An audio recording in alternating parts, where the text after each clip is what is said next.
Hello everyone. तो आज हमारी अभ्यास सीरीज़ का है डे नंबर 16। अभी तक हमने इसमें 15 सीरीज़ पूरी कर चुके हैं। अभ्यास सीरीज़ में हमारे जो है हम प्रीवियस ईयर के क्वेश्चनों को कर रहे हैं, जो कि आपके एनटीपीसी के आने वाले एग्ज़ामों में बहुत ही इंपॉर्टेंट होने वाले हैं। आज हम लोग जो है आरपीएफ एसआई की 9 तारीख दिसंबर में जो एग्ज़ाम हुआ था, सेकेंड शिफ्ट 12:30 से 2:30 बजे वाली, उसके 25 क्वेश्चनों को करेंगे हाफ शिफ्ट के क्वेश्चनों को या तो शाम को इवनिंग में आज पढ़ जाएंगे या कल मॉर्निंग में 9 बजे मिल जाएंगे आपको। पहले क्वेश्चन से शुरू करते हैं आज की क्लास को। निम्नलिखित में से कौन सा 2024 में पेश किए गए नए आपराधिक कानूनी मामलों में से नहीं है? भारतीय नागरिक सुरक्षा संहिता, भारतीय न्याय संहिता, भारतीय साक्ष्य अधिनियम या भारतीय दंड संहिता।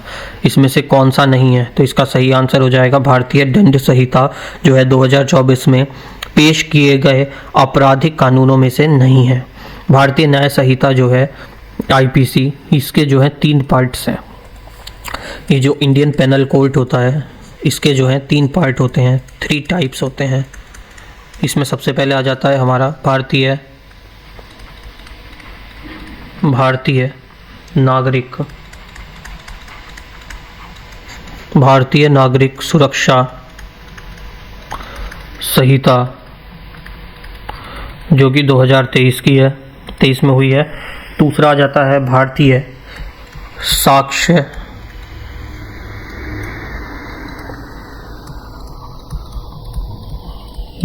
साक्ष्य अधिनियम 2023, और लास्ट आ जाता है हमारा भारतीय न्याय संहिता। थर्ड कौन सा आ जाता है? भारतीय न्याय संहिता।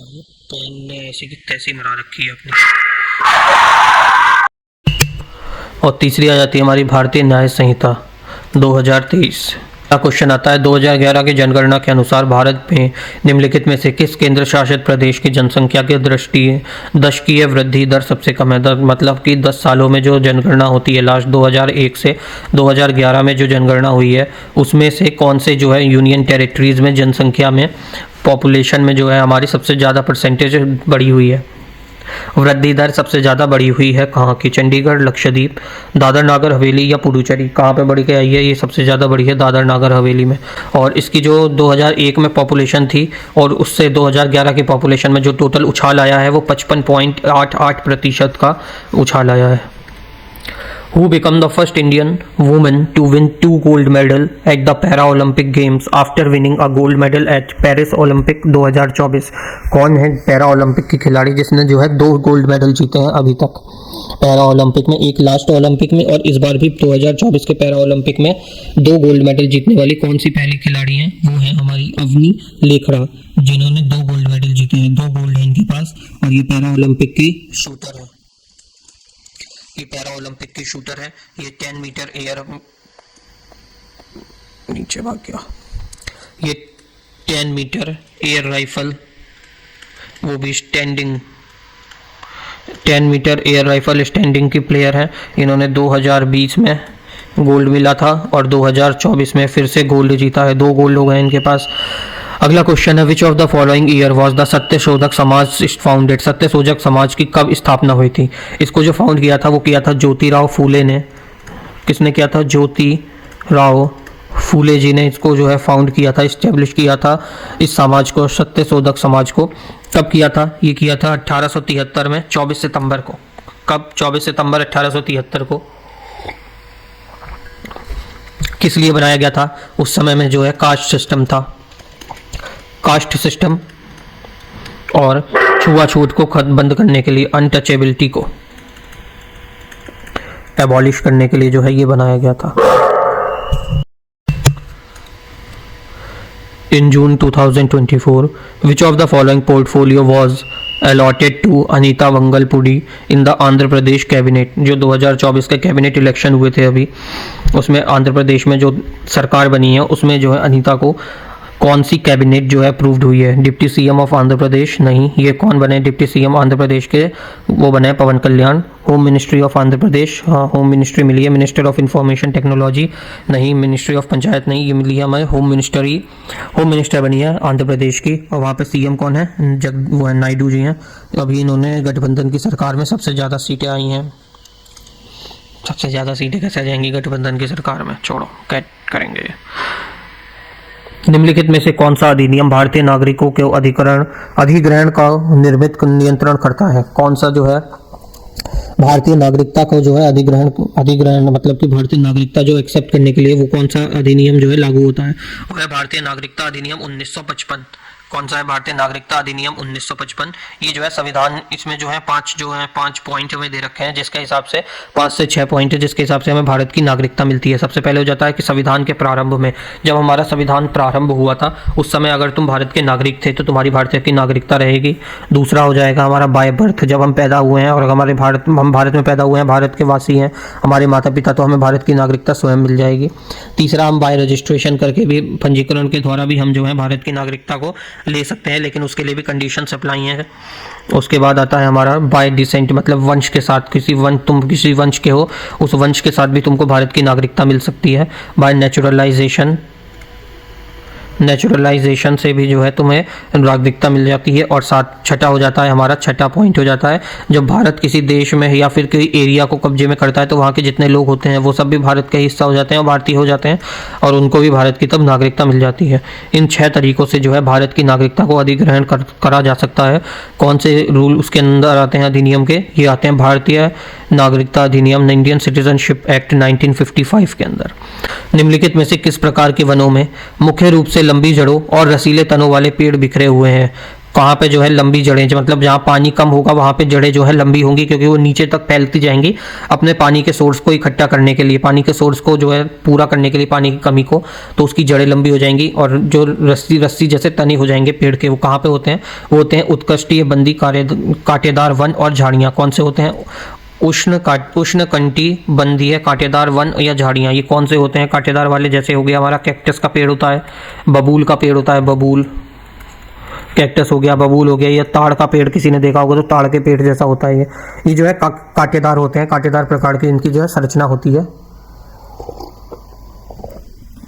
जहाँ पे भी 70 सेंटीमीटर से लेस बारिश होती है, रेन होती है, 70 सेंटीमीटर से लेस जो है वर्षा होती है, वो इसके अंडर आता है। जैसे कि हमारा मध्य प्रदेश हो गया, राजस्थान, मध्य प्रदेश हो गया, गुजरात हो गया, छत्तीसगढ़ हो गया, उत्तर प्रदेश हो गया और हरियाणा हो गया, ये सब इसके अंडर आते हैं। निम्नलिखित में से किसने महिला शिक्षा के लिए तर्क देने के लिए कुरान की आयतों को पुण्य व्याख्या की थी? किसने किया था कुरान की आयतों को पुण्य व्याख्या? कौन थी? वो थी मुमताज अली।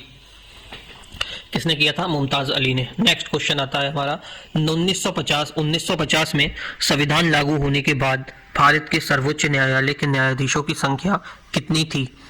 जब हमारा संविधान लागू हुआ था 1950 में, तो हमारे भारत के न्यायाधीश जजों की कितनी संख्या थी? उस समय हमारे जो जज थे वो थे टोटल 8, जिसमें से एक जो था चीफ जस्टिस थे, CJI थे, और 7 जो है अदर जजेस थे। अभी प्रेजेंट सिनेरियो क्या है? प्रेजेंट हमारे करंट में कितने हैं? प्रेजेंट में कितने टोटल जजेस हैं हमारे? प्रेजेंट में है 34 जजेस टोटल। इसको कैसे करेंगे डिवाइड? मतलब कि एक हमारे चीफ जस्टिस और 33 जो है अन्य जजेस। फरवरी 2024 में जीनोम इंडिया प्रोजेक्ट शुरू हुआ है। जीनोम इंडिया प्रोजेक्ट के बारे में निम्नलिखित में से कौन सा कथन सत्य नहीं है? जीनोम इंडिया प्रोजेक्ट जो है लॉन्च हुआ है, ये 2020 में शुरू हुआ था। ये नागरिकों को जो है 10,000 जो भारतीय नागरिक हैं उनके जो है जीनोम का अध्ययन किया जाएगा। जीनोम मतलब कि वो एक तरह का DNA की ही बात इसमें करी जा रही है। इसका नेतृत्व जो है कौन करेगा? भारतीय विज्ञान संस्थान इसका नेतृत्व करता है। चलो इसका ऑप्शन को देखते हैं। इस परियोजना को भारत सरकार के और संबोधित किया गया है, सही है। ये 2020 में शुरू की गई थी, ये भी सही है। भारत के नागरिकों से देश भर में 1 मिलियन जीनोम नमूने एकत्रित किए जाएंगे, ये गलत है। 1 मिलियन नहीं किए जाएंगे, ये 1 मिलियन नहीं होगा, ये होगा 10,000 जीनोम नमूने जो है एकत्रित किए जाएंगे। इसका उद्देश्य एक संदर्भ जीनोम बनाना और भारतीयों के बीच अनुवांशिक विविधता का अध्ययन करना है। ये भी सही है। इसका नेतृत्व कौन कर रहा है? इसका नेतृत्व कर रही है भारतीय विज्ञान संस्थान। भारतीय विज्ञान संस्थान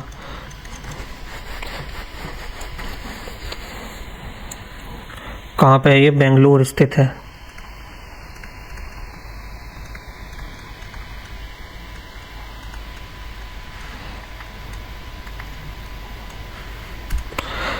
निम्नलिखित में से किस वर्ष राज्यसभा में आचार संहिता का गठन किया गया था? किस वर्ष जो है राज्यसभा में आचार संहिता का गठन हुआ था? 1997 में जो है आचार संहिता का गठन होता है। और मेरा चार्जर जाता है।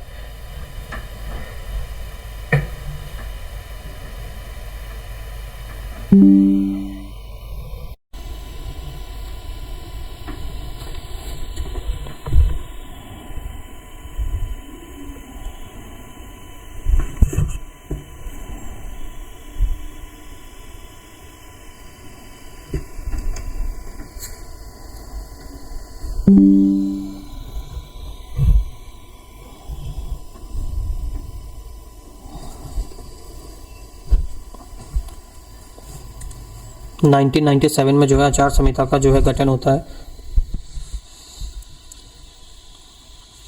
और जो आचार संहिता है, ये आचार संहिता, इसका काम जो होता है वो होता है जो हमारे सांसद है उसमें गरिमा को और डिसिप्लिन को बनाए रखना, डिसिप्लिन को मेंटेन रखना। कहाँ पे? पार्लियामेंट में। डिसिप्लिन को मेंटेन रखना इन द पार्लियामेंट। अगला क्वेश्चन आता है, स्वयं सहायता समूह जैसे ग्रामीण विकास कार्यक्रम ग्रामीण भारत के लैंगिक समानता के किस प्रकार जो है योगदान देते हैं?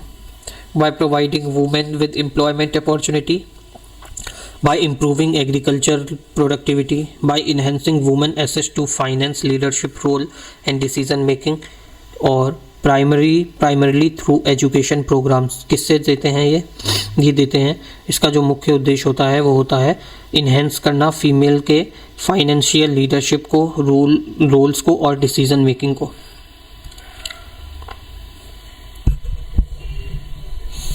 ये जो होता है हमारा स्वयं सहायता समूह, ये जो होता है इसमें 10 से 12 जो फीमेल होती हैं वो एक साथ इकट्ठा होती के सामूहिक तौर पर जो है 10 से 12 महिलाएं सामूहिक तौर पर 10 से 12 जो महिलाएं हैं वो सामूहिक तौर पर पैसों को एकत्रित करती हैं। एकत्र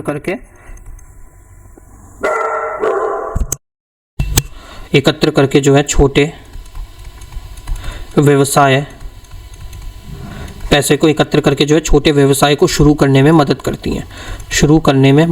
हैं।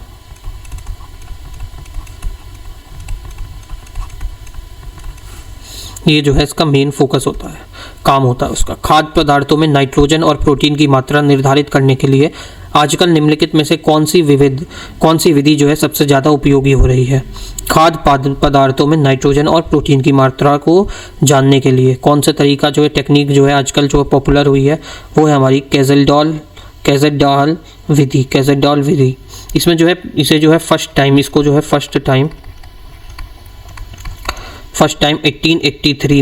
1883 में करा गया था।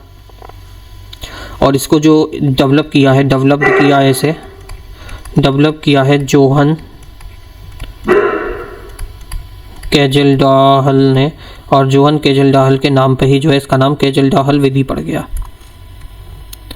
संयुक्त द्विपक्षीय प्रशिक्षण एक्सरसाइज हरिमाऊ शक्ति 2023 कहाँ आयोजित किया गया था?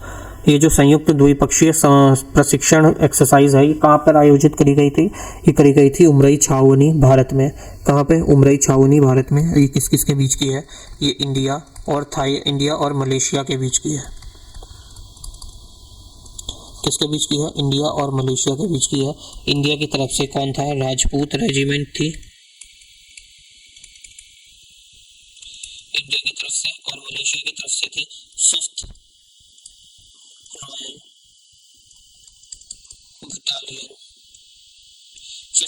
बटालियन सोल्जर्स थे मलेशिया की तरफ से। निम्नलिखित में से किस जनगणना वर्ष में भारत में लिंग अनुपात सबसे अधिक रहा था? किस वर्ष में जो है भारत में लिंग अनुपात सबसे अधिक रहा था? वो रहा था 1951 में। कितना था 1951 में? 946 प्रति 1000 पे। 1961 में कितना हो गया था? 941 1000 पे।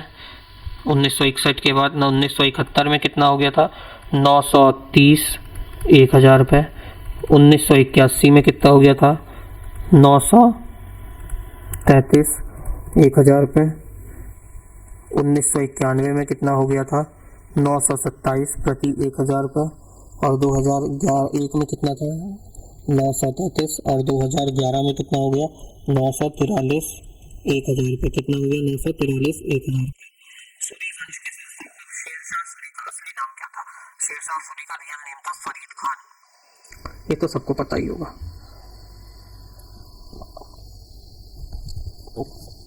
फरीद खान था। शेरशाह सूरी कब से कब तक था? ये था 1540 से लेके 45 तक इसने रूल किया था, 5 साल।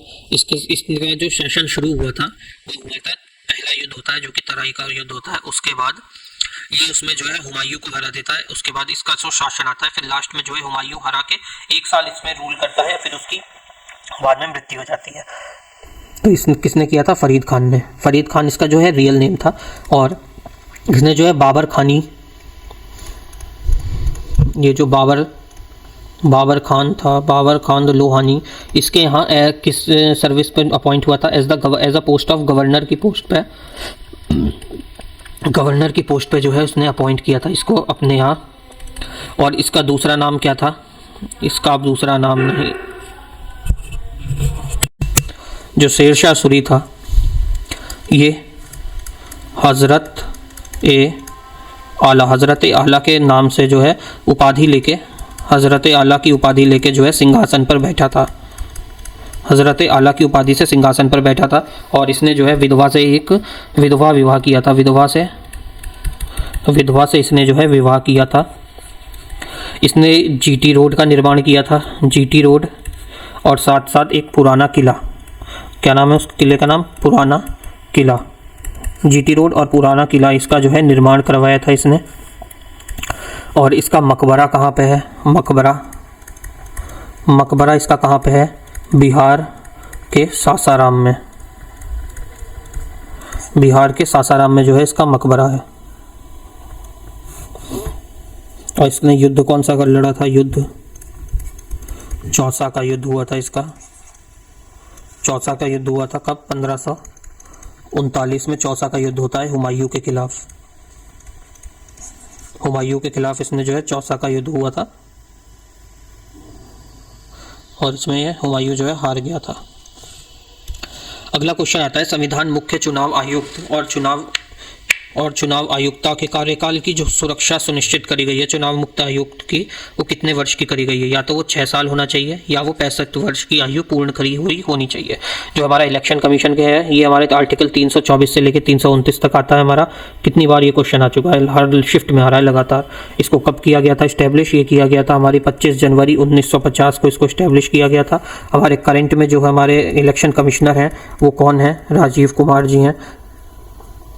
और जो फर्स्ट लेडी थी जो कि इलेक्शन कमिश्नर बनी थी, उनका नाम क्या था? VS रमा देवी। कब बनी थी ये? 1990 में।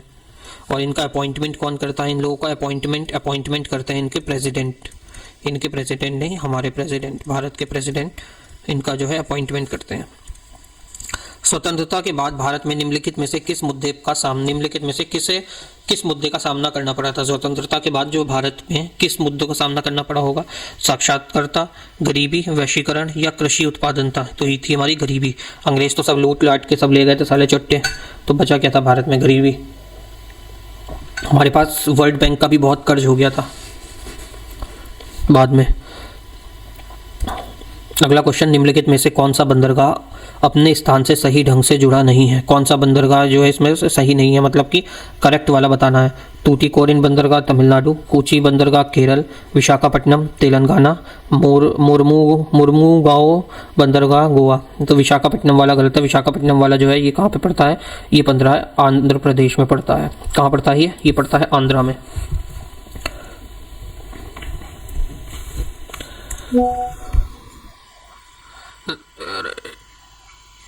डैश एसिटिक एसिड का एक प्राकृतिक स्रोत है। एसिटिक एसिड का कौन सा इसमें से एक स्रोत है? वो है हमारा सिरका। सिरका जो है एसिटिक एसिड का जो है प्राकृतिक सोर्स है।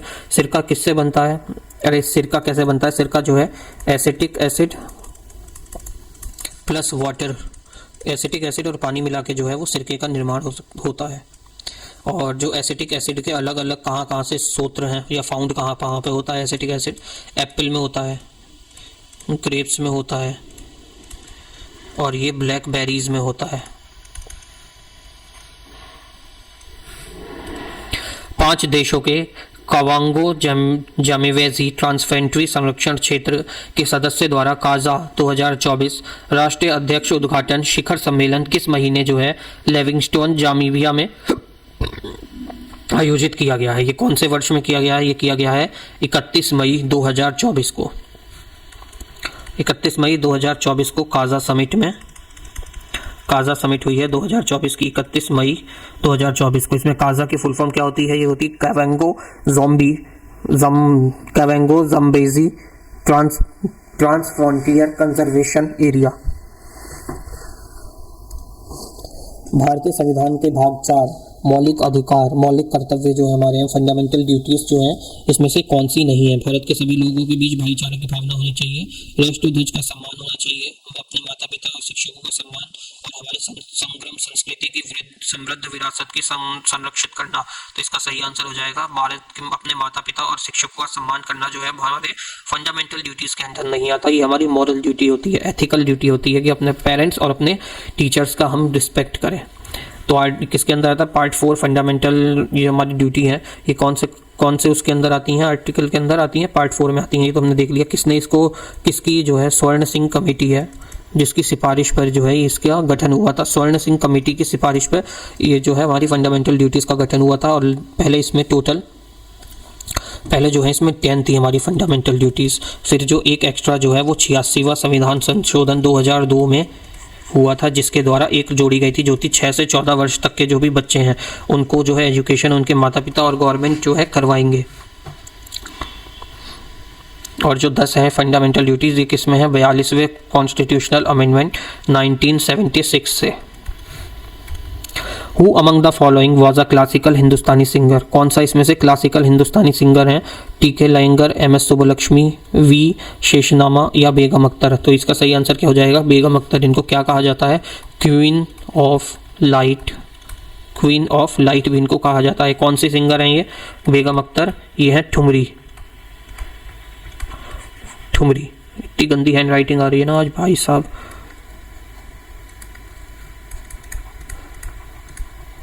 ठुमरी डॉट की ये सिंगर है। कॉर्डिनल उपयोगिता विश्लेषण में आयोजित को निम्नलिखित में से किस तरह से व्यक्त किया जा सकता है? रैंक में, नंबर में, क्वालिटी में या ऑर्डर में? तो इसको कैसे किया जा सकता है? नंबर में। Which of the king of Vijayanagar Empire assumed the title of यवनराज संस्थापनाचार्य? यवनराज का टाइटल जो है विजयनगर साम्राज्य में किसने लिया था? तो ये लिया था कृष्णदेव राय ने, जो कि 1509 से लेके 1530 तक थे। इनको दूसरा नाम क्या था? ऑल्सो नोन एज दूसरा नाम क्या था इनका? आंध्र भोज या फिर अभिनव भोज, और तीसरा नाम था आंध्र पितामह। इनको बाकी नामों से भी जानते थे, कृष्णदेव राय को, केडीआर। कौन सी डायनेस्टी के थे ये, किस वंश के थे, कौन सी डायनेस्टी थी इनकी? तुलुव डायनेस्टी, तुलुव डायनेस्टी के थे। वहाँ पे लिटरेचर कौन सी लैंग्वेज था? लिटरेचर था वहाँ का जो लैंग्वेज चलती थी तेलुगु, और इन्होंने तेलुगु में एक अपनी जो है बुक भी लिखी थी। तेलुगु में इन्होंने अपनी एक बुक भी लिखी थी जिसका नाम था अमुक्था माल्य योद्धा। इन्होंने विट्ठल स्वामी का मंदिर भी बनवाया था, और विजयनगर में जो है एक नई सिटी की जो है इन्होंने स्थापना करी थी जिसका नाम था नगलपुरम। हमारी आज की क्लास ख़त्म होती है, इतनी अप टू द मार्क नहीं थी लेकिन हो गई। चलो मिलते हैं नेक्स्ट क्लास में, तब तक के लिए जय श्री राम।